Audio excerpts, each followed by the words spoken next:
Hello friends, welcome to my channel. आप सभी का फिर से एक बार स्वागत है। यहाँ पर चाइल्ड डेवलपमेंट पेडागोजी की क्वेश्चंस हम सॉल्व कर रहे हैं। चलिए सेशन को स्टार्ट करते हैं फिर से नए क्वेश्चंस के साथ, और आप सभी क्लास को ज्वाइन कर लीजिएगा। देखिए, आज का पहला क्वेश्चन आप सभी के सामने, शास्त्रीय अनुबंधन सिद्धांत में निम्नलिखित में से कौन प्रेरक का कार्य करता है? ऑप्शंस है असंबंधित उद्दीपक यूएस, संबंधित उद्दीपक CS, ए तथा बी दोनों ही, ना तो ए ना ही बी। अच्छा, यहाँ पर यूएस और CS का मीनिंग आपको बता दे। यूएस मतलब अनकंडीशनल और सी मतलब कंडीशनिंग। चलिए, क्वेश्चन नंबर 17, शास्त्रीय अनुबंधन सिद्धांत में निम्नलिखित में से कौन प्रेरक का कार्य करता है?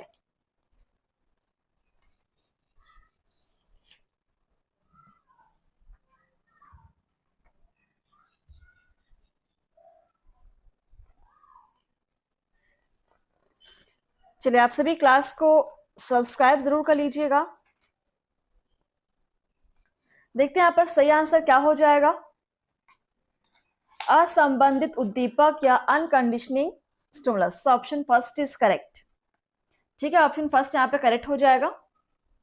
आगे बढ़ते हैं, हमारा नेक्स्ट क्वेश्चन है 18 नंबर, निम्नलिखित में से कौन समग्रवाद का प्रवर्तक नहीं है?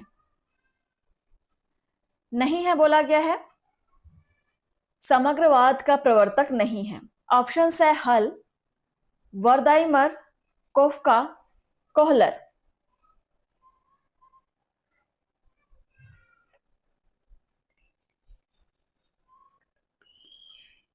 चलिए, द राइट आंसर इज हल। हल जो है वो समग्रवाद के प्रवर्तक नहीं थे। Option first is correct. और आगे बढ़ेंगे, हमारा अगला क्वेश्चन नंबर 19, समग्रवाद सिद्धांत या गैस्टल थ्योरी के अनुसार अधिगम का अर्थ है उद्दीपक अनुक्रिया के मध्य संयोजन स्थापित होना, बोध अंडरस्टैंडिंग का होना, नवीन अनुक्रिया करना, संज्ञानात्मक चित्र या कॉग्निटिव मैप बनना।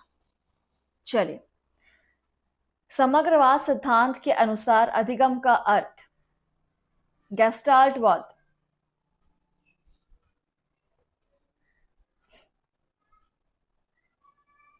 आई होप आप सभी ने बुक खरीद लिया होगा। पेडागोजी का बुक, चाइल्ड डेवलपमेंट का बुक आपको मार्केट में मिल जाएगा। मैंने कहा भी है लास्ट सेशन में, मार्केट से जिन्होंने बुक ले लिया है वो डेली यहाँ प्रैक्टिस करेंगे, पढ़ के आइएगा और यहाँ प्रैक्टिस कीजिए। तो देखिए, समग्रवाद सिद्धांत के अनुसार अधिगम का अर्थ क्या होता है? बोध अंडरस्टैंडिंग का होना। Option 2 is correct. चलिए आगे बढ़ेंगे। 20 नंबर क्वेश्चन देखिए, सीखना है ज्ञानार्जन करना, समस्या समाधान की योग्यता, प्रशिक्षण व अनुभवों द्वारा व्यवहार परिमार्जन, या व्यवहार में परिवर्तन आना। क्या है सीखना का वास्तविक अर्थ? और आप यहां पर पेडागोजी, चाइल्ड डेवलपमेंट की तैयारी कर रहे हैं, और ये सारे क्वेश्चंस आपके केवीएस के एग्जाम में, एनवीएस, DSSB, CTET, STET, आपके UGC नेट में भी इससे क्वेश्चन बनते हैं। जो भी कॉम्पिटिटिव एग्जाम्स की तैयारी कर रहे हैं, बिल्कुल आप हमारे साथ जुड़ जाइए यहाँ पर। तो सीखना क्या है? प्रशिक्षण व अनुभवों के द्वारा व्यवहार परिमार्जन। Option 3 is correct. चाहे तो क्वेश्चन नोट कर सकते हैं, अदरवाइज आपको प्लेलिस्ट पर हमेशा अवेलेबल मिलेंगे। क्वेश्चन नंबर 21, निम्नलिखित में किस मनोवैज्ञानिक ने सीखने के नियमों का प्रतिपादन किया? सीखने के नियमों का प्रतिपादन किसने किया? ऑप्शन है पावलाव, हल, लेविन, थॉर्नडाइक।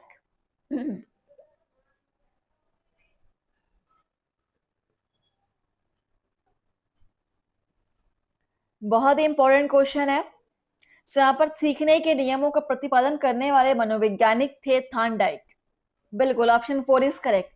थॉर्नडाइक ने बहुत सारे सिद्धांत यहाँ पर दिए हैं जो कि बहुत इंपॉर्टेंट है, और ये सारे सिद्धांत आपको पेडागोजी की बुक में मिल जाएंगे। 22 नंबर क्वेश्चन देखिए, निम्नलिखित में से किस अधिगम सिद्धांतवादी ने अधिगम क्या है के संदर्भ में 16 स्वयं सिद्धियों का निर्माण किया? ओके, 16 पोस्टुलेट्स का निर्माण किया। ऑप्शन है लेविन, हल, कोहलर एवं कोफका, गुथरी। कौन से सिद्धांतवादी थे वो जिन्होंने अधिगम क्या है इसके संदर्भ में 16 पोस्टुलेट्स का निर्माण किया था? हल, ये मनोवैज्ञानिक थे हल। Option 2 is correct. आगे बढ़ेंगे, क्वेश्चन नंबर 23। शिक्षक को कक्षा में नवीन ज्ञान देते समय उसका संबंध छात्रों के दैनिक जीवन की क्रियाओं से स्थापित करना चाहिए। इस कथन से में निम्नलिखित में से कौन सा अधिगम सिद्धांत निहित है? ऑप्शन है बहुप्रतिक्रियात्मक सिद्धांत, संबंध प्रत्यावर्तन सिद्धांत, मानसिक स्थिति का सिद्धांत, सबलीकरण का सिद्धांत। क्या आप जब एज अ टीचर कक्षा में बच्चों को पढ़ा रहे हो तो उनको उनके डेली लाइफ से जुड़े एग्जाम्पल्स दे? ये जो क्रिया है किस सिद्धांत से आधारित है या किस अधिगम को बताता है? ये बताता है संबंध प्रत्यावर्तन सिद्धांत। मतलब आप बच्चों को सिखा रहे हो, उनके दैनिक जीवन की घटनाओं से संबंधित करके सिखा रहे हो। So option 2 is correct. चलिए आगे बढ़ेंगे, क्वेश्चन नंबर नेक्स्ट है हमारा 24। अधिगम सोपानकी के अनुसार उत्तरोत्तर अधिगम प्रक्रिया में उच्चतर स्तर का अधिगम है?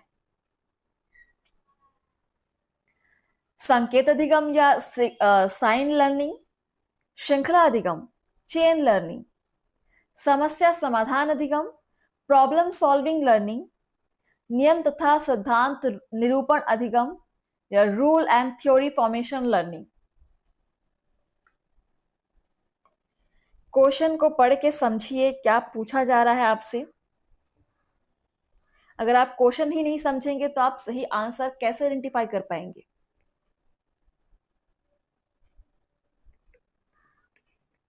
अगर आप बीएड एंट्रेंस एग्जाम्स की तैयारी कर रहे हैं, किसी भी स्टेट से बिलोंग करते हैं, बिल्कुल आपका टीचिंग एप्टीट्यूड का जो सेशन है पेडागोजी, सारे स्टेट्स में आपका बिल्कुल सिलेबस सेम रहता है।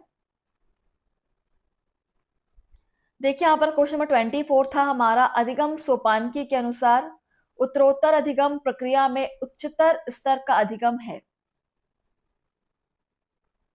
आंसर हो जाएगा समस्या समाधान अधिगम या problem solving learning. Option 3 is correct. चलिए नेक्स्ट क्वेश्चन नंबर 25। निम्नलिखित में से अधिगम के ज्ञानात्मक क्षेत्र सिद्धांत से संबंधित मनोवैज्ञानिक है? ज्ञानात्मक क्षेत्र सिद्धांत मतलब cognitive field theory of learning, इससे रिलेटेड कौन है? ऑप्शन है Thorndike, Robert गैने, Pavlov, Kohler. Question number 25।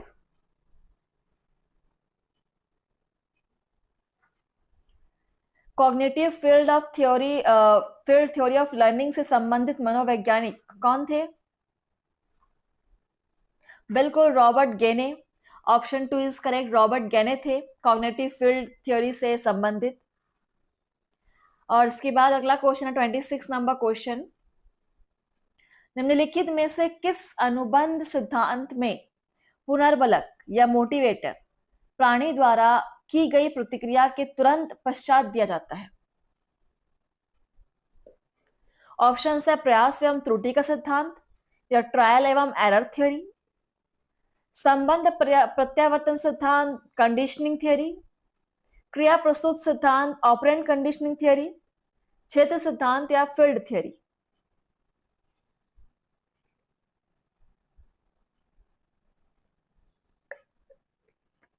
इनमें से किस अनुबंध सिद्धांत में पुनर्बलक यानी कि जो मोटिवेटर है उसको प्राणी के द्वारा की गई प्रतिक्रिया के तुरंत बाद ही दिया जाता है?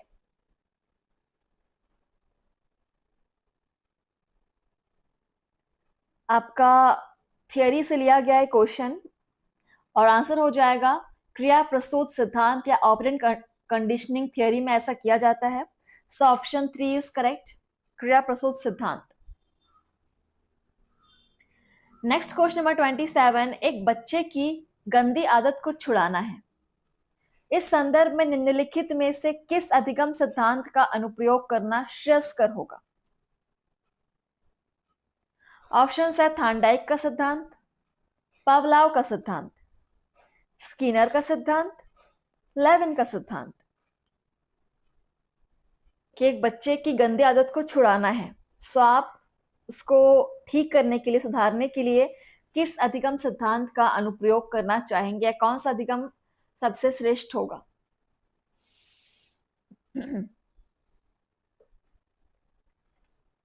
सो यहां पर देखिए आंसर हो जाएगा पावलाव का सिद्धांत सबसे श्रेयस्कर होगा अगर आप किसी बच्चे को सुधारना चाह रहे हैं तो।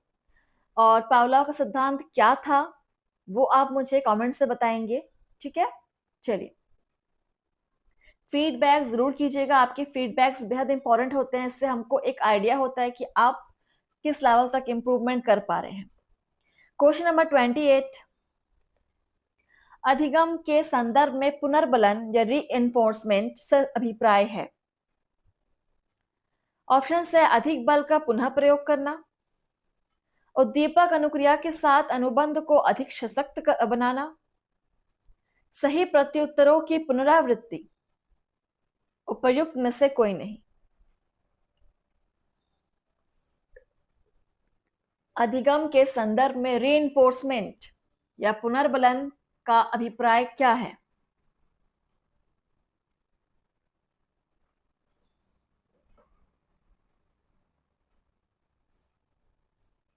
सो यहां पर आंसर हो जाएगा उद्दीपक अनुक्रिया के साथ अनुबंध को अधिक सशक्त बनाना। ऑप्शन 2 इज करेक्ट, बिल्कुल। चलिए, बेहद इंपॉर्टेंट एंड इंटरेस्टिंग क्वेश्चन हम सॉल्व कर रहे हैं और क्वेश्चन ज्यादा कुछ आज के हार्ड मुझे लग नहीं रहा है, बहुत सिंपल से क्वेश्चन है। आप क्वेश्चन पढ़ के आंसर बता सकते हो, सिंपल लैंग्वेज में कहा जा रहा है। 29 नंबर क्वेश्चन देखिए, श्रृंखला अधिगम का प्रत्यय निम्नलिखित में से किस अधिगम सिद्धांत से संबंधित है? ऑप्शन है क्रिया प्रसूत अधिगम सिद्धांत, संबंध प्रत्यावर्तन का सिद्धांत, सूझ का सिद्धांत, प्रयास एवं त्रुटि का सिद्धांत। क्या होगा सही आंसर? आप सभी कोशिश करेंगे आंसर करने की और अपनी स्पीड को थोड़ा सा बढ़ाइए क्योंकि एग्जाम में टाइम आपके पास लिमिटेड होता है क्वेश्चन सॉल्व करने के लिए। सोचते रहेंगे तो आपका टाइम वेस्ट होगा। तो क्वेश्चन है श्रृंखला अधिगम का प्रत्यय निम्नलिखित में से किस अधिगम सिद्धांत से संबंधित है? आंसर हो जाएगा क्रिया प्रस्तुत अधिगम सिद्धांत से संबंधित है। ऑप्शन फर्स्ट इज करेक्ट, क्रिया प्रस्तुत अधिगम सिद्धांत। चलिए, क्वेश्चन नंबर 30, निम्नलिखित में से किस मनोवैज्ञानिक ने सीखने के संदर्भ में दिए गए विभिन्न सिद्धांतों को क्रमिक रूप से संजोकर अपना सिद्धांत प्रस्तुत किया? ऑप्शन है पियाजे, ब्रूनर, लेविन, रॉबर्ट गेने। ये सारे जो आप मनोवैज्ञानिक के नाम यहां पढ़ रहे हैं सभी ने कोई ना कोई सिद्धांत दिया हुआ है और हर किसी का सिद्धांत आपको उस वैज्ञानिक के नाम के साथ याद होना चाहिए, ठीक है? बेहद जरूरी है।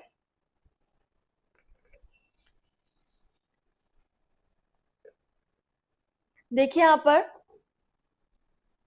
किस मनोवैज्ञानिक ने सीखने के संदर्भ में दिए गए विभिन्न सिद्धांतों को क्रमिक रूप से संजोकर अपना सिद्धांत प्रस्तुत किया? ये थे हमारे रॉबर्ट गेने, सॉरी रॉबर्ट गेने नहीं,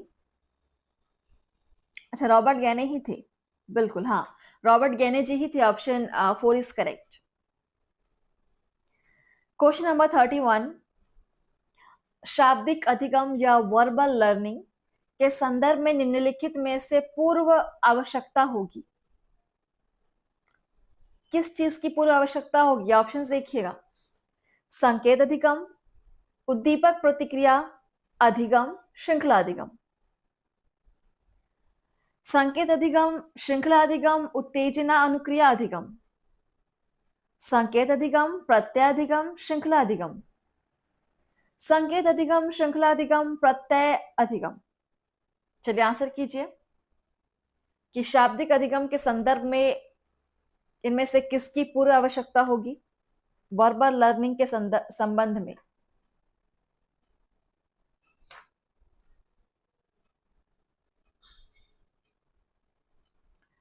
तो देखिए, वर्बल लर्निंग के संबंध में यहाँ पर पूर्व आवश्यकता होगी संकेत अधिगम, उद्दीपक प्रतिक्रिया अधिगम, श्रृंखला अधिगम।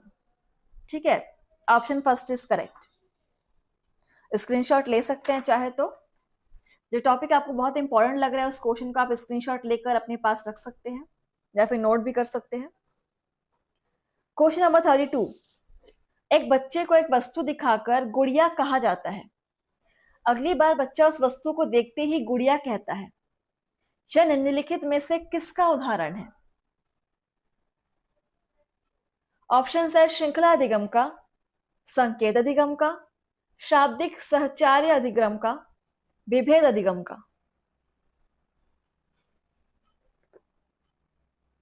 आप एक चीज को दिखाकर बच्चे को बोलते हो कि ये गुड़िया है, तो अगली बार बच्चा उस चीज को देखकर गुड़िया ही बोलेगा कि ये गुड़िया है, क्योंकि उसको वही बताया गया है, पिछले टाइम उसको बताया गया है कि ये चीज गुड़िया है। तो ये जो क्रिया हो रही है किसका उदाहरण है?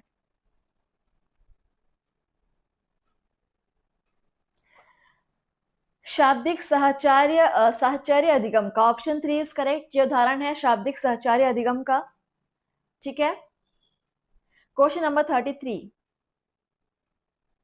पियाजे ने अपने अधिगम सिद्धांत के अंतर्गत अधिगम के 4 स्तर स्पष्ट किए हैं। सभी को पता है चारों स्तर के नाम। तो निम्नलिखित में से अधिगम का तीसरा स्तर कौन सा है? बेहद सिंपल क्वेश्चन। देखिए ऑप्शंस, मूर्त क्रियात्मक अवस्था, औपचारिक क्रियात्मक अवस्था, पूर्व क्रियात्मक अवस्था, संवेदी गत्यात्मक अवस्था। और यहाँ पर इंग्लिश में भी नाम दिए हुए हैं, concrete operational stage, operational stage, formal operational stage, pre operational stage, sensory motor operational stage.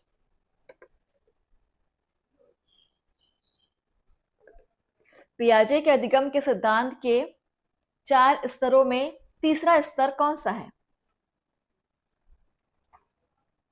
बहुत ही इंपॉर्टेंट है, आप सभी को वो चारों स्तर के नाम बिल्कुल एक सीक्वेंस में याद होने चाहिए, लाइन से याद होने चाहिए।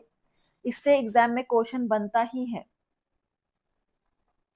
देखिए यहाँ पर तीसरा जो है आपका स्तर वो है मूर्त क्रियात्मक अवस्था या concrete operational stage. Option first is correct. इसी के साथ हमारा अगला क्वेश्चन 34 नंबर क्वेश्चन, अधिगम की किस अवस्था पर चिंतन अमूर्त की अपेक्षा स्थूल होता है, मतलब कॉन्क्रीट होता है? ऑप्शंस देखिए, संवेदीगामक अवस्था, पूर्व क्रिया अवस्था, संक्रियात्मक अवस्था। चाहे इनमें से कोई नहीं। किस अवस्था में चिंतन अमूर्त की अपेक्षा स्थूल होता है?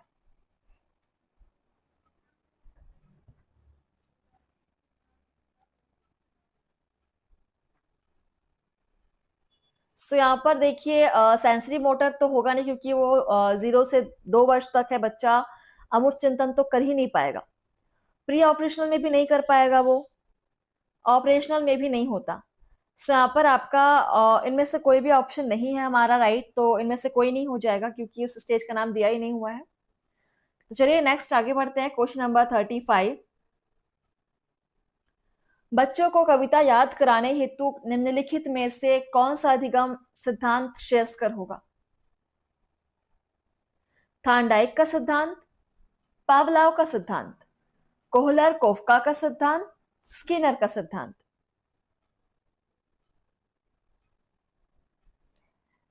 कि एक बच्चे को हमको कविता याद करानी है तो कौन सा अधिगम सिद्धांत सबसे बेस्ट होगा उसको कविता याद कराने के लिए? राइट आंसर हो जाएगा कोहलर कोफका का सिद्धांत। और ये सिद्धांत क्या था ये आप मुझे बताएंगे कमेंट्स में, जिनको ही पता है वो बताएंगे जरूर कमेंट सेशन में। क्वेश्चन नंबर 36 देखिए, प्रयास एवं त्रुटि अधिगम उन व्यक्तियों के लिए अधिक लाभकारी है जिनको विस्तृत अनुभव प्राप्त होते हैं, अल्प जानकारी होती है, पूर्ण जानकारी होती है, इनमें से कोई नहीं। प्रयास एवं त्रुटि का सिद्धांत किनके लिए अधिक लाभकारी है, और यह सिद्धांत किसके द्वारा दिया गया था? थांडाइक के द्वारा दिया गया था प्रयास एवं त्रुटि का सिद्धांत। ठीक है, तो यह अधिक लाभकारी किसके लिए होगा? अल्प जानकारी होती है, जिनको अल्प जानकारी होती है उनके लिए यह प्रयास एवं त्रुटि का सिद्धांत सबसे लाभकारी है। Option 2 is correct. Question number 37, बहुचयन या मल्टीपल चॉइस पदों के संदर्भ में दिए गए कई विकल्पों में से सही विकल्प का चयन किया जाता है, जो कि आप अभी सॉल्व कर रही है, भी आपका मल्टीपल चॉइस ही क्वेश्चन है। तो यह निम्नलिखित में से किस प्रकार के अधिगम से संबंधित है? अभी आप भी बहुचयन वाला पैटर्न ही आप यूज कर रहे हो, जैसे कि मैंने करा रहा है, हम करा रहे हैं मल्टीपल चॉइस क्वेश्चन ही करा रहे हैं हम। सो किस प्रकार अधिगम से संबंधित है? शाब्दिक सहचर्य अधिगम, प्रत्यय अधिगम, विभेदी अधिगम, सिद्धांत अधिगम। मल्टीपल चॉइस क्वेश्चंस किस टाइप के अधिगम से संबंधित है?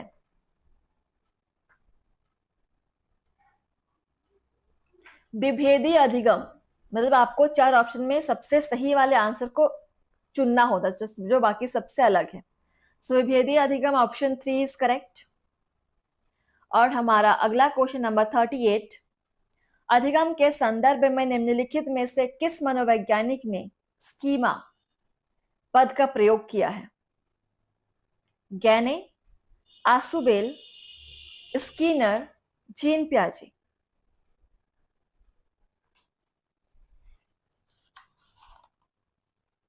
क्वेश्चन का आंसर कीजिएगा। किस मनोवैज्ञानिक ने स्कीमा पद का प्रयोग किया है? बहुत ही इंपॉर्टेंट है ये क्वेश्चन। सो राइट आंसर हो जाएगा जीन पियाजे। जीन पियाजे जी ने स्कीमा पद का प्रयोग किया था। चलिए अगला क्वेश्चन नंबर है आपका 39, चिंपैंजी पर कई प्रयोग कर अधिगम सिद्धांत विकसित किया है, किस मनोवैज्ञानिक ने? ऑप्शन है स्कीनर ने, थांडाइक ने, कोहलर ने, या हल ने। चिंपैंजी पर कई प्रयोग किए गए इनके द्वारा और अधिगम सिद्धांत का विकास किया गया। चिंपैंजी के ऊपर एक्सपेरिमेंट के थ्रू किसने किया था? बिल्कुल कोहलर ने किया था, कोहलर ने। Option 3 is correct. Question number 40, अधिगम के संदर्भ में निम्नलिखित में किसने समस्या समाधान अधिगम का विचार रखा? क्लार्क हल, कोर्ट लेविन, जीन पियाजे, रॉबर्ट गैनी। समस्या समाधान अधिगम का विचार किसके द्वारा रखा गया अधिगम के संदर्भ में?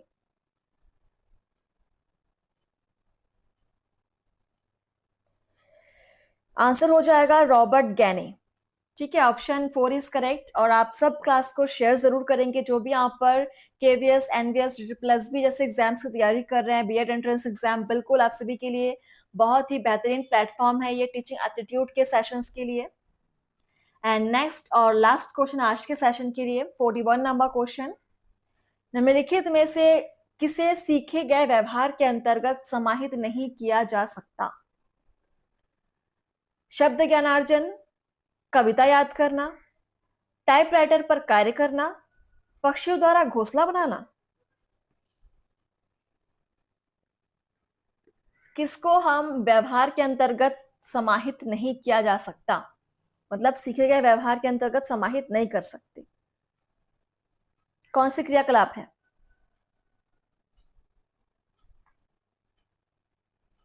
सो ये हो जाएगा आपका पक्षियों के द्वारा घोंसला बनाना। Option 4 is correct. ठीक है, तो चलिए सेशन को आज यहीं पर समाप्त करते हैं और आप सभी कमेंट्स से बताएंगे, जो जो मैंने आपसे आंसर पूछे हैं उसको आप कमेंट से बताएंगे ज़रूर। एंड मिलेंगे आपसे नए सेशन में नए क्वेश्चंस के साथ, तब तक आप लोग पढ़ते रहिए। थैंक यू फ्रेंड्स, धन्यवाद, आपका दिन शुभ हो।